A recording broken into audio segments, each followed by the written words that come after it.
ప్రవీణ్ పగడాల గారిని చంపితే ప్రశ్నించడం ఆగిపోతుందా? మీరు అన్నట్టు ఒక్క ప్రవీణ్ పగడాలను చంపితే 100 మంది పుడతారు.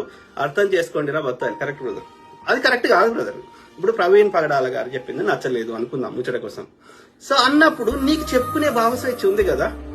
ఉన్నప్పుడు నీవు చెప్పింది నిజం అనిపిస్తే నిన్ను నాకు పాటిస్తారు.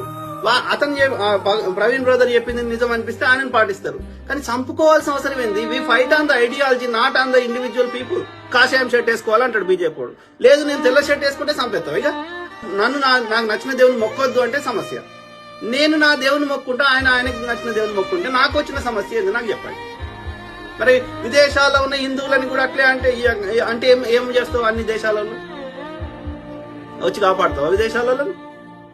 నా వర్షన్ చెప్తా అంతవరకే. గాని వ్యక్తుల మీద దాడులు చేసి వాళ్ళకి చేయరాదా?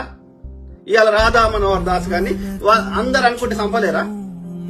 దొరకకుండా నువ్వు ఎట్లా చేసినావు అట్లనే న్యాచురల్ డెత్ లేక చేయలేరా? చేయాలనుకుంటే అనుకుంటే ఎంతసేపు?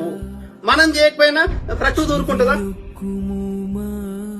ఏం రోగం వచ్చి వస్తావో ఎవరికి తెలుసు?